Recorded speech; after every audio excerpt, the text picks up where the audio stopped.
was probably on track for a modest first outing, because as great as it was, his Feed the Street 2 project peaked at number 67. With the momentum of one now iconic track, he skyrocketed to the top, scoring a #1 record, a chart-topping single, and first week sales of over 101,000.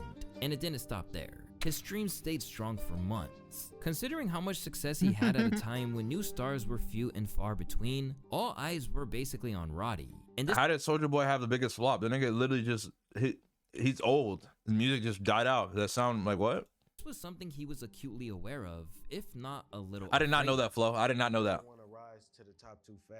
Roddy Ricch and Gunna got a song? I'm gonna hear it. There's no other way to go but down. Right. Unfortunately for him, his own prediction of a downward spiral after such a massive breakout hit turned to be spot on. Dropped in 2021, his sophomore album Live Life Fast failed to inspire commercially or creatively. Alongside losing 40,000 in first week sales, the album was met with dull, uninspired reviews. His poor performance would haunt him for years, no matter how much he insisted it didn't. Just because In my opinion, as an artist, right? I'm not an artist. Let me stop. Whoa, I'm not an artist. I'm saying, in my opinion, the worst thing that you could do as an artist is have a really big hit, because from that point on, if you don't complete a complete banger after, you're cooked. In my opinion, bro. It's so hard to get back to that one hit that you had, bro. Like, you have to drop another. Everyone expects like the top of the top because it was such a big song, bro. That's why I hate TikTok. If you blow up on TikTok, you're cooked if you don't make another like insanely good song, bro. the numbers didn't align up, or the timing or the plan didn't really fall the way it was supposed to fall, and now niggas got this different narrative of how they want to play it. But I know what's going on. I still know I'm an earner. I'm still where I'm at. Time and time again, Roddy faced accusations of falling off after Live Life Fast sent his career into a downward spiral. So even when it was time to promote the third installment of the album, he still found himself having to prove where he stood. What do you say to yourself when you Lil Uzi, Whoopty, 50 Cent, those are all facts.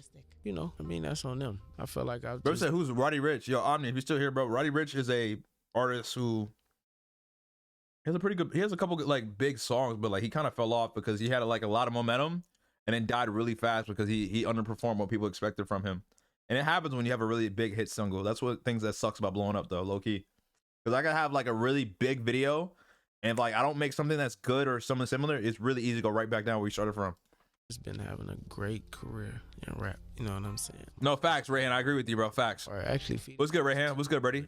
How you doing today? Mixtape, first out, Antisocial, double. You just said who he is, though. Fastest gold so far. Eternal Take 2. Yeah, that was ass. So, you know, I just look at it like we still doing what we doing. It's an ongoing process. Every album is not going to be the greatest album they ever live. You know, we got to be okay with that. I feel like whatever people's expectations are, they need to put them on themselves. The feedback of the album was so bad that even when Roddy took to Twitter to Roddy, I don't want to hear that. The album was ass, bro. No one, yo, you didn't even promo that album good enough. Roddy Ricch's album after the box, like that was ass. Feed the Streets 2, it was ass, bro. I'm sorry. tease new music, a move that lined up with how he vowed to drop more. Just want to waste your time? Yo, really, bro? Reception of his last LP. He got Kanye's peak right now? What do you mean? Nah, this shit sound like one of them shits them SoundCloud rappers promote on every tweet. After facing disappointing feedback, You called a nigga a SoundCloud rapper? Yeah, that's crazy. the 23-year-old quickly deleted the tweet, prompting comparisons to Chance the Rapper and his reaction to the Big Day flopping. Luckily or unluckily, the internet never forgets. Yo, y'all niggas, we talk about fall off rappers, chat. Why is the first nigga y'all niggas don't say is Chance the Rapper, nigga? That nigga fall off is insane. Are y'all not gonna talk about that nigga, bro? That nigga, yo, Chance the Rapper was cooking niggas back then, bro. Nigga fell off was insane, bro. And users managed to save the clip before it was gone. Not long after, Roddy Ricch deleted both his Twitter and Instagram. He quit? No, he did not. He left one last message. He made an album that flopped. He made a sorry-ass marriage album, and it was terrible. Shit crazy. After a couple of years in the artistic wilderness while struggling with custom. Nah, Chance's album after that, after his big album, The Coloring Book, bro, his next album was insanely terrible. I don't know what y'all are talking about. Don't say the nigga quit. He underperformed in the next one.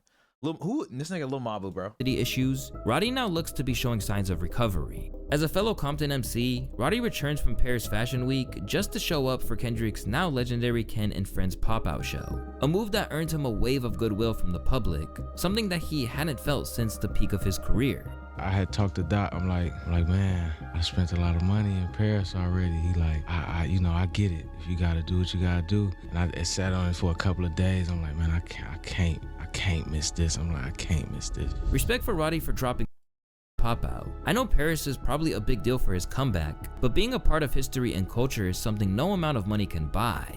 With the Pop Out reigniting faith in him, the Navy album seems to carry a deeper concept, paying tribute to both a larger theme and his soon-to-be daughter who shares the same name. A few reasons. The color navy is it represents authority, power, and I just feel like having a daughter in this day and time and in this stage of life, you definitely want to empower your kids. Yes, sir. And be there for them. How old is she, if you don't mind? Yo, chill, bro. Chill. Y'all cooking this nigga, bro. No, she ain't born yet. Oh, you talking about the one that's coming? Yeah, this is the name.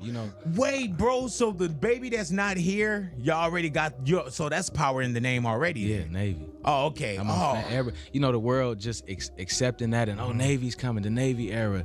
It's like, it's Navy time, you know what I mean? For Roddy, it now feels like he's come through the other side of a disappointing run. So now, he has the chance to get another genuine shot at greatness. But while Roddy has been given a chance to turn things around, not every artist has been so lucky.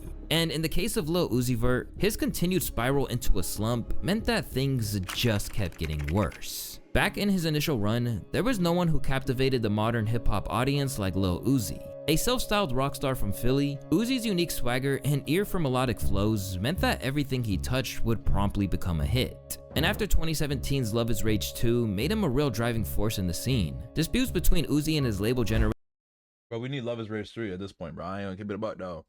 Now, as well as a whole host of tracks being released without his permission, would lead to a lengthy absence. And when he did finally return on 2020's Eternal Atake, he did so as a conquering hero, racking up a wild 289,000 first-week sales. But while the release of Eternal Atake in its deluxe made it seem like Uzi was back on top, there was still a major problem. The album Who the hell is Leslie?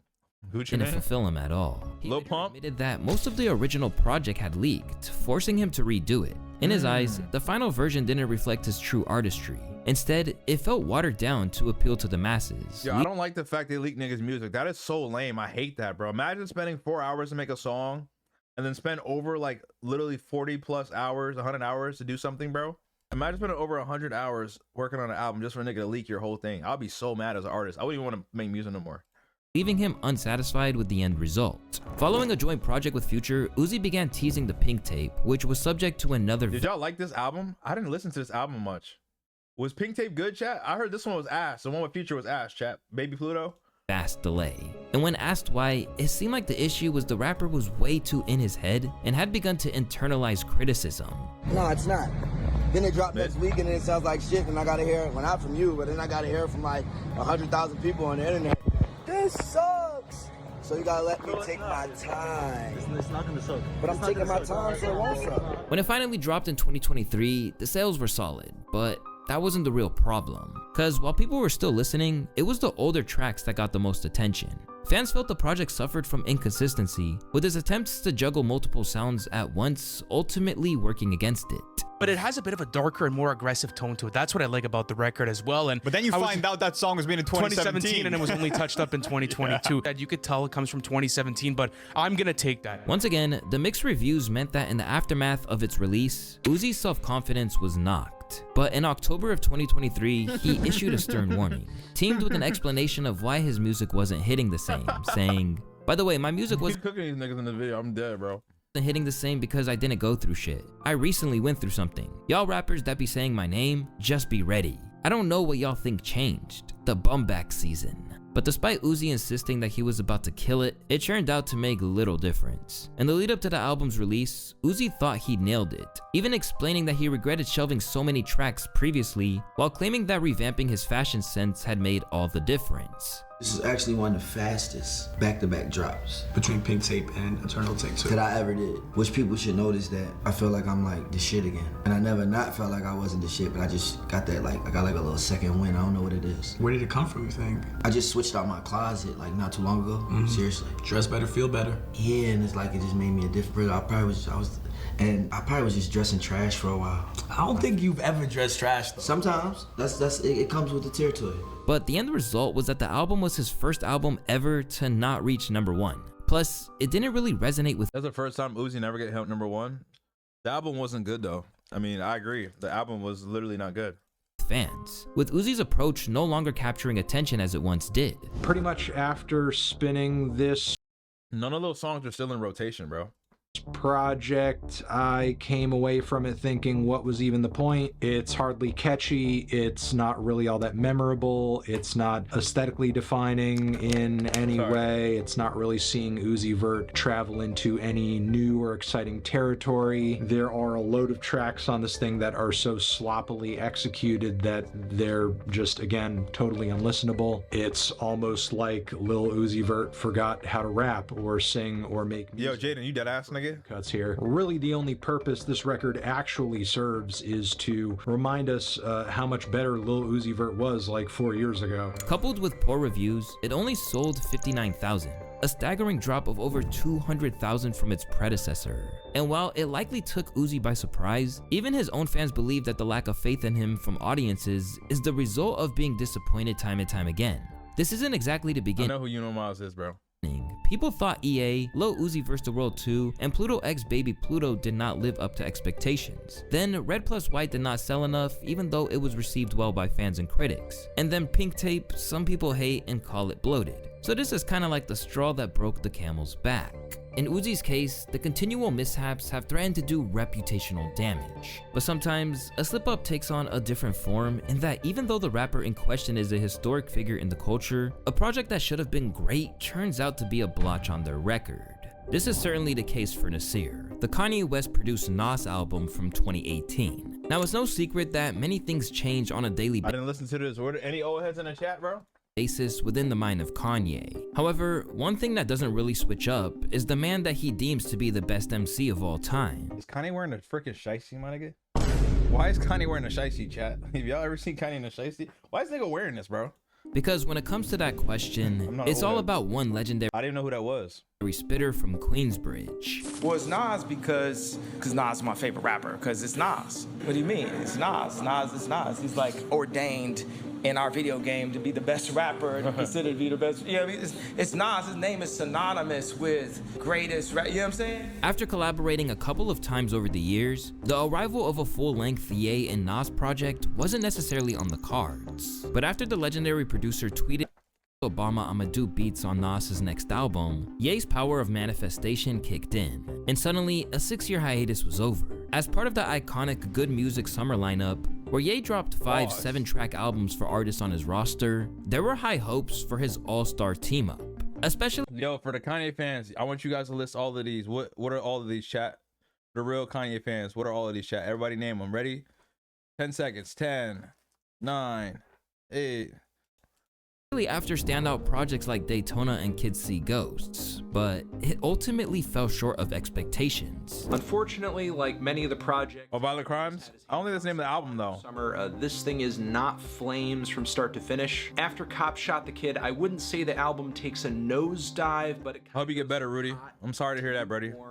And then just continues at that pace. I guess you could say that Nasir is an admirable release. There are some highlights, there are some cool and interesting moments here and there, but I mean, I got to admit, I think a lot of the time the production is kind of carrying Nas and making— What do you mean Violent Crimes is crazy? Ultimately, this album falls very short. Oh yeah, I didn't know that either. Daytona or Ye, in that I'm not really hearing the artist in a new light. I hope you get better, Rudy. God bless you, buddy. I love you, bro.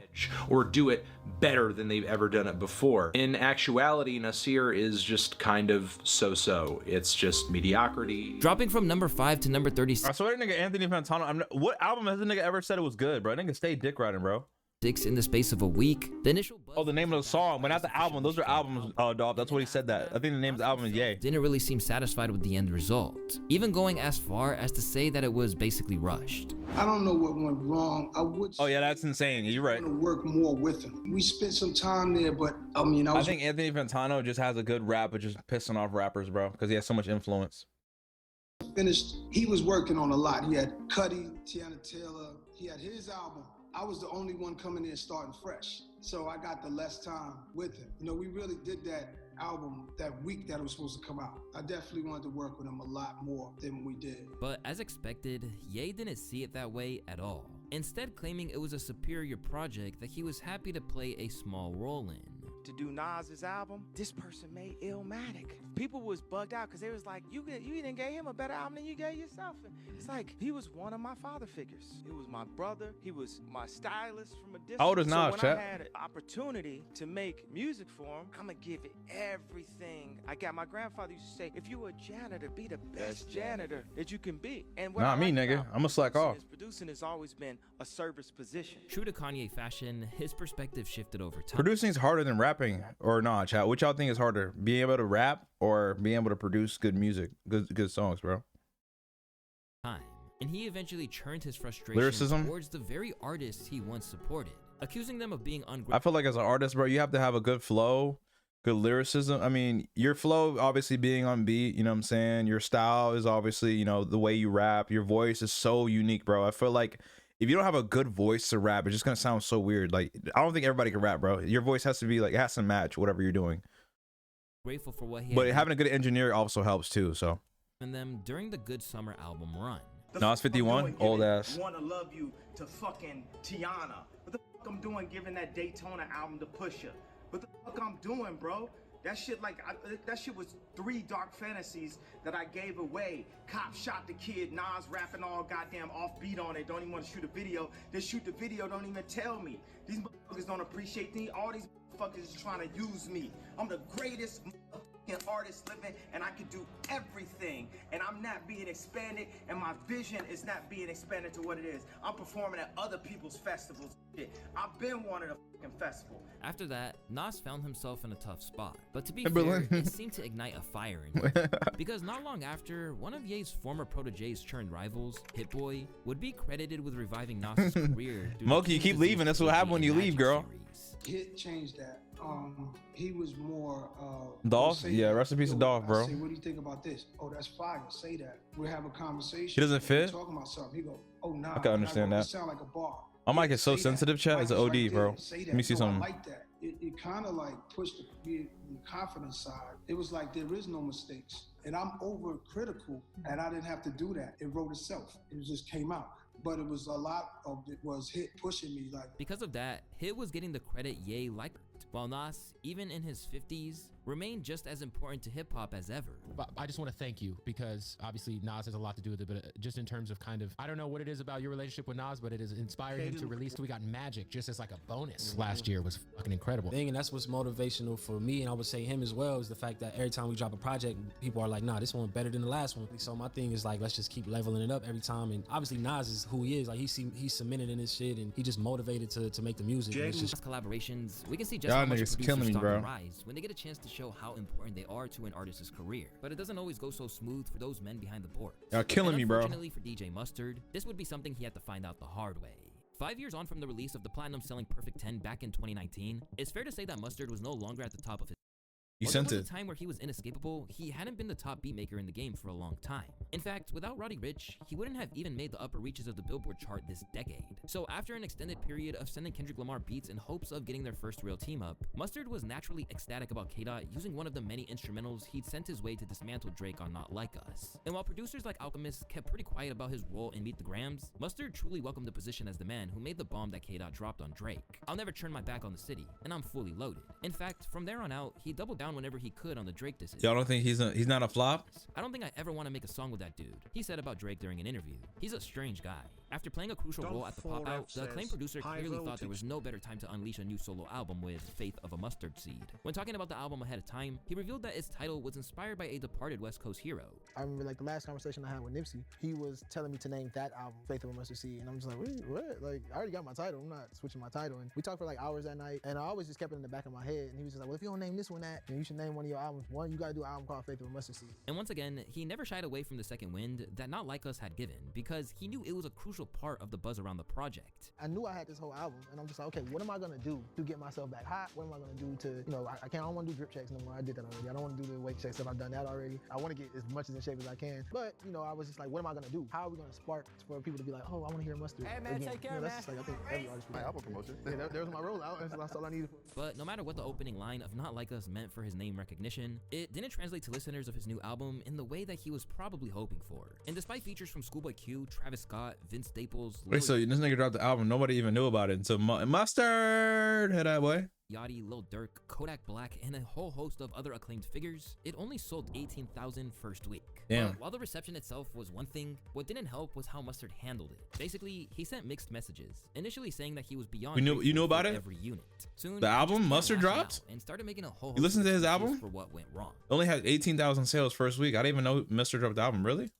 First, You did? He blamed the quote-unquote Nation of Drizlam, claiming that Drake sent out bots to mess with the album's numbers. The bots trying to fade me. These Drake bots are the Nation was of okay. Drizlam. Before then stating that everyone who was hating was a racist, since album Whoa, sales were whoa! Album sales are a form of white supremacy. What?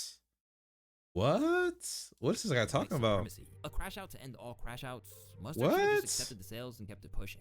Especially when Kendrick was about to turn him into a global catchphrase. Yeah, hold with on. that iconic Mustard shout out on TV off. Wait, so what? Why is Mustard going for niggas saying that niggas is racist? Like, bro, the album just flopped, bro.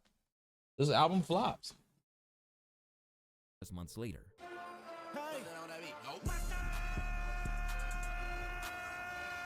And now, he looks to right the wrongs on Perfect 11, a new album which he has begun to tease the release of in the near future. But where the LA producer is getting a chance to settle the score, there are other times when an artist or group's Facts. final album proves to be their most underwhelming.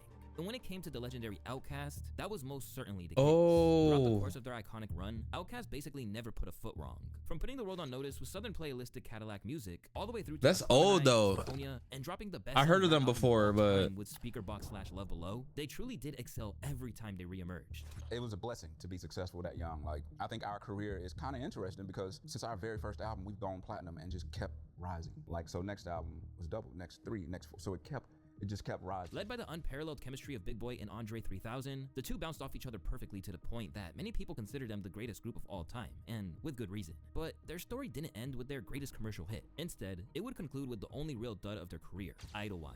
It tells the story of Percival and Rooster, played by Andre 3000 Is Andre 3000 and Big Boy? Those are two in niggas on there? 1950s America. Another project where Big Boy and Andre basically worked as separate entities. The vibes seemed off even during the initial promo run behind the film, which went on to score 47% on Rotten Tomatoes. Damn. You find, I mean, it's a little bit of you pretty much in every character. You got to find that place where you jump off, where you connect it, you know, to the fictitious character, so you can make it real. Damn, bro. But I mean, it just exaggerations of what we are. You know, when Brian Barber. This is Andre 3000 right here. Certain things that you know we. This is Andre. What we couldn't I know. do at the time. Yeah, it's just not like one thing in particular. It's like certain, I guess, aspects of the character that, you know, you can play with and do different things with. But like you said, you just gotta have room to play.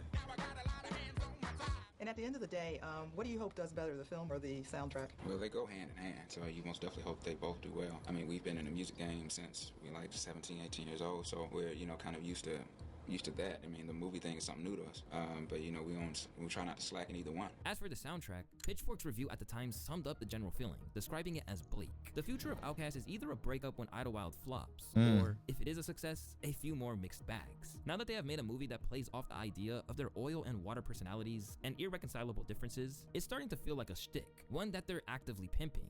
Anyone hoping for the return of the spark that made their great stuff great is, sadly, as big a fool as the kid sitting up nights waiting for his folks to get back together. Sure enough, Idlewild did flop in its own way. As well as went platinum within a month of its release, it's viewed as the only time that the group really missed the mark. This is something which even Andre himself has owned up to in recent times. We haven't taken a fall, you know what I mean? And I think sometimes you build character or you build something by failure. Idlewild may have been our slip. You know, you never know. The only thing you can do is be honest about what you're doing at the time. Running out of steam just as the curtain was coming down, the true tragedy of Idlewild is that it ruined a near perfect discography. However, in the case of the new album between Snoop and Dr. Dre, we see an attempt to carry on a legacy from long ago fall drastically short. As the spiritual successor to Snoop's iconic 1993 debut, Doggy Style, rap fans of all ages were thrilled to hear that Dr. Dre would be executively producing a Snoop Dogg album for the first time in 30 years. Titled Missionary, the project represented a drastic shift from the era where Dre was putting on a young Snoop Dogg and giving him the shot to prove himself once and for all, as now they were peers and fellow icons. However, they maintained that what they had on their hands was something special. Why do people still give a fuck about me and Snoop after 30 and 40 years? He's a walking miracle. When we make music, we fill the void. We put in music that don't sound like nobody's shit. Like, let me do a song like them or some similar. What's hot, what's in, fuck all that. It's about what we're feeling and what we're thinking right now and how we feel like hip-hop is supposed to evolve in the future. Amen. True goats. Yeah. Your album music outdated though. You gotta understand. I never listened to my album. He a old ass nigga, bro. He around Pac and them niggas. He was in the studio with Pac, bro. The only problem is that when it dropped, most people didn't seem to agree on that. Selling an oddly low 36,000 equivalent units, the project peaked at number 20. Maybe this could be because Snoop had been so inconsistent for so long, but it turned out that Dre He's old as hell, bro. You notice that Pac, you know Snoop Dogg don't age, right? Or this nigga's been whatever age. Like this nigga has a time machine or something. This nigga's mad old, bro. Like something's up with this nigga, bro. They must freeze this nigga or something, bro. It's weird. Draw that they thought it was, and it's fair to say that it divided. Nigga's been in like every freaking 2010, all these, bro. He look the same. I swear this nigga, he got something going on, bro. 8 or 9. Snoop is rapping better than he ever has. As expected, Snoop took it in his stride, suggesting he was totally comfortable with what occurred in terms of performance. The support for Missionary, long time coming. Love the reception. But let me say this: I've been watching podcasts and people doing reviews. It's not real. I don't believe it. I'm saying that I wasn't into this album. Facts. I like Snoop Dogg. I wasn't anticipating this. I don't care. Really, just listening just to listen. Started off hating. Get to song 3, 4. Him and Morgan Freeman. By the time they get to song 8, 9, 10, they loving Snoop Dogg, loving the production. I think he's 57. They get to the end, they in tears. How old is Snoop Dogg? 57? Let me see his age.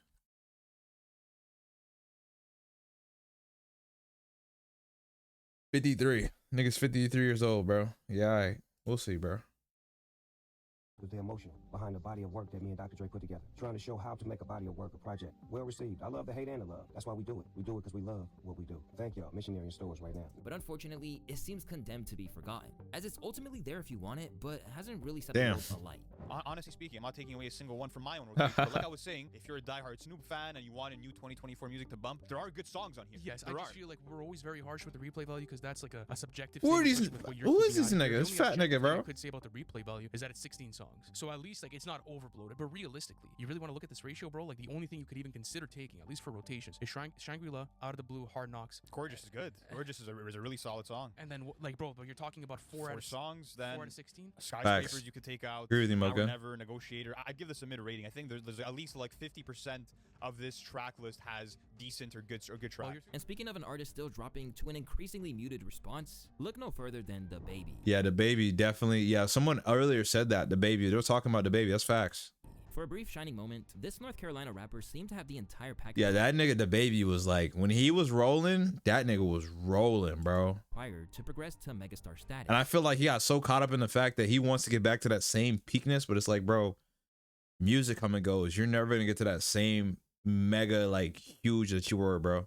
He sold, he did. It's his fault. It's his fault, though. It was no surprise that for a little while, he had more monthly listeners. You gotta understand that he had more monthly listeners than Drake. And I remember, you know what's funny? The first time I ever heard DaBaby, they were talking about underground rappers. And I was like, who is the DaBaby?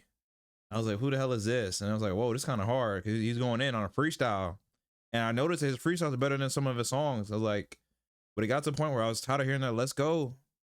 Let's go. Like, I hated that, bro. I tell you that every time, like, bro, it got so annoying, bro. Like, Baby with Lil Baby is a hard song, but like, bro, his voice never changed. It's his fault for never evolving. It's his fault for the bad PR.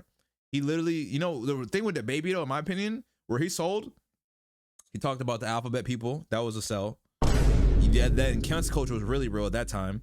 Then he freaking like assaulted that lady and choked the lady in public. That nigga also sold there. And then he got his baby mama pregnant and got all that drama with him, LPR.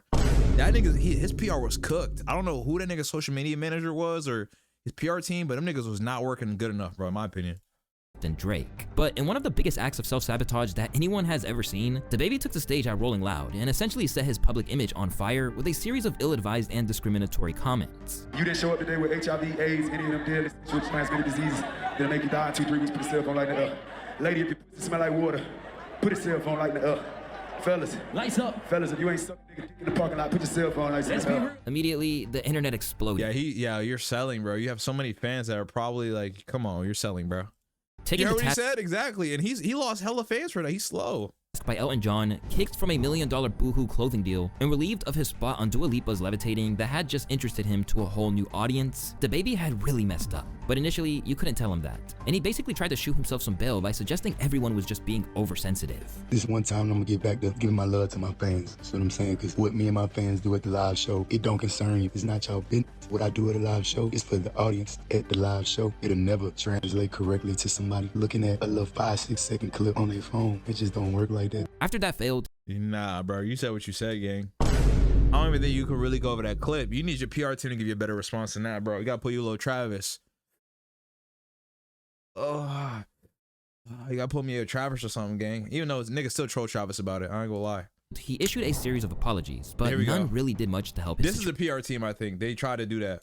situation. After laying low for a while after, DaBaby would realize that the repercussions were merciless. 2 years after reaching the top with his #1 album, Blame It on Baby, Baby on Baby 2 plummeted 33 spots. Facts. At number 34. In retrospect, he realized how much he messed up, talking about it extensively in interviews and pledging that if he ever gets another run at the top, he'll do a lot better. $20-30 million that I would have had before the ball drop. I had $30 million worth of shows on the schedule before December 31st. I was gonna buy my private plane, all that shit. But it is what it is. It go how it go. Now insistent that he's blackballed, the self-proclaimed live show killer can't sell out venues anymore. And despite having a little buzz after 2023's Shake Some going viral, his recent project titled the TikTok song though.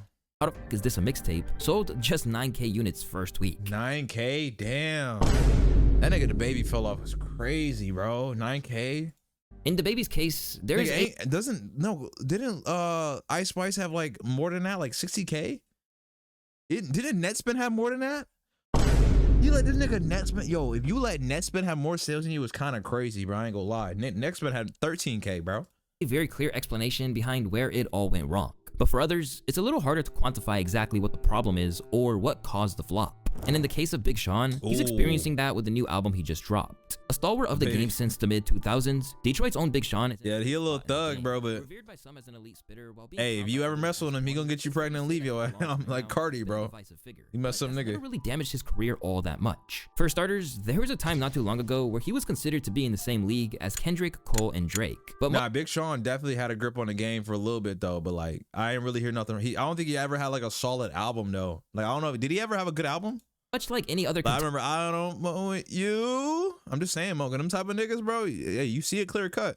If you see a nigga leave his other baby mama, just know he might do the same to you. Let's keep it about. You're not special. These niggas be tripping, bro. Tender that once got thrust into that conversation, things gradually shifted. And now he's a far cry from where he used to be. Released 4 years on from what some consider to be a career highlight with Detroit 2, his sixth album, Better Me Than You, failed to connect with most listeners. Granted, it was loved by people such as Rob Markman, with the caveat that its more contemplative style meant that it wouldn't bring those big commercial hits he had earlier in his career. Better Me Than You, I like the album. I don't listen to much Big Sean at all. I can't tell you what it's going to sell. I can't tell you where it's going to chart, what singles it's going to spawn that hit big. And, you know, I don't know that there's a song bigger than Click on here, or as big as Click, or as big as Ass, or, you know what I'm saying? Like, or My Last, or whatever the really big Sean, the big singles are, Bounce Back. Like, I don't know if this spawns any of those. And to me, that's all right. I don't know if that was necessarily the intent to repeat that success, but it seems like he needed to get something off his chest, so that I can salute. To others, it cemented his place as a veteran second stringer when it comes to where he resides in the mainstream, even sparking comparisons to a legend of the 2000s who is similarly respected but no longer a commercial force. Big Sean is fabulous for this generation. Was it good? Holy shit. Wait, excuse me? Fab. He's fab for this generation. Oh, fabulous. He walked right out there with it. Yeah. He didn't hesitate at all. Wow. And I don't know how to elaborate more without potentially offending someone. It's not a bad thing. It's just a thing to me. That's what I got from putting press and play this morning. I want to try to challenge him, but I can't. I'm trying to think. But wait, my only thing is Fab's longevity is. Shit, Sean been around for a minute now. Yeah, but for this generation, they track. Yeah. And with Sean no longer playing the bravado-filled young gun, Ice argued that these alterations to his worldview and approach meant that as an artist, he could no longer be How old are you? I mean, you're 20, bro. As compelling. It's hard for me. I compare artists to their discographies. It's hard for me to hear Dark Sky Paradise, Big Sean, and then hear Finally Famous, Big Sean. Yeah, this it's gonna sound really f***ed up what I'm about to say, and I apologize if anybody gets offended, but I'm just not a fan of mental health rapping Big Sean. Like the therapy, the meditation, all that positivity, it just don't sound right. Authentic? Music. No, it's authentic. What did he blow up of though? I don't think that was his vibe, right? Didn't Logic try that too? It's who you are today. Okay. But I feel like you gotta come out the gate with something. Niggas try to switch though. You don't want to be like, it's really hard. Even with content creation, you don't want to do the same thing forever, bro. It almost feels like something's missing now in the music. You've gotten to a place of peace and tranquility in your life that it don't sound good in the music. And sadly for Sean, a lot of the public seem to agree that they didn't even listen to it to discover the gems that were there. With just 23K sales, the album wasn't only his first to debut outside of the top 5, but ended up peaking at number 25. Nowadays, it seems like Sean is more of an underground rapper rather than the megastar he once was. Underground. But at least with all underground, he has a mindset which will mean he's likely more than capable of handling it. When I analyze those times of what some people may consider it a failure, I don't consider it a failure. I consider it exactly what was supposed to happen, period. So I have never failed. In fact, the times that I have regretted, if it would have changed any course of where I would be today, then I probably wouldn't have even chosen it. And it's always an opportunity. Yeah, he's cooked. To where you know you deserve to be at, no matter what. In Big Sean's case, there are Kendrick plenty of better. people who are horrified to see him flop. After all, there's no denying that for a while, he was a legitimate player in the game. But the same can't be said for every rapper, and when it comes here we go. Here we go. You know, chat, I don't think you don't understand how many videos on YouTube there are of Ice Spice fell off. Like, it's OD insane, bro. She was never really on, in my opinion. To Ice Spice, like in terms of just good, bro. Like exploding onto the scene with Munch, Ice Spice initially caught attention with her distinctive look and singular approach to the drill sound that's usually defined by despair. And while people initially speculated that she would be ass tomorrow, she really stuck it out. Everybody was trying to be like, oh, she a one-hit wonder, da da da. But it's like, now what? Two-hit wonder? But as she began to become overexposed, the public truly grew sick of what Ice had to offer. And as opinions changed, she lost an astounding 25 million facts in June of 2023, and the same time the following year. Still, a newly skinny Ice Spice, who lost some of the aesthetic that undeniably made her popular, kept pushing the release of her debut album Y2K. And before it dropped, she seemed to have a ton of confidence. I feel everything. I'm feeling everything about it all at once. So what does this album say about you? It's really just all in there for you to like listen and see, Mocha chill, Mocha chill. Nothing, but I'm feeling very rich. Very, Y'all niggas wildin', bro. very like myself. But it turned out that this confidence was more than a little misplaced. As Wella had been previously suggested that she was hip-hop's new princess, sales of 24,000 and a project that yielded literally 0 hits wouldn't do it. And even though she tried to brush it off, the fall off was cemented by the emergence of the deluxe version, which yielded just 4,800 units in its first. Damn, she went from 22K to 4K. Damn. That fall off was OD. Week. Now outpaced by the likes of Sexy. Nah, but remember with Ice Spice though, remember her friend said she's a terrible person. Yo, chat, your PR is really bad when like niggas don't mess with that, bro. Your PR is huge, bro. So. Red and Glorilla, Ice is going back to the typically prosperous well of thirst traps while she tries to figure out what her next move is. I don't love niggas that just be in lust. Thank God I'm rich, I was just on a bus. All the while, putting out lackluster freestyles with On the Radar, making her look even worse. Nigga, you fried. You just be hot. But you was my heart. This is buns, bro. This is buns. we listen to this on stream, chat. Now we apart. She's starting to rhyme like Dr. Seuss. 2 fish, 3 fish, 4 fish ass. Flops in hip-hop can strike at any time and in any circumstance. And if you want to see me break down that's actually crazy, chat. I agree with his list though. Ice Spice definitely fell off, man. Make sure I like, comment, subscribe, follow, touch,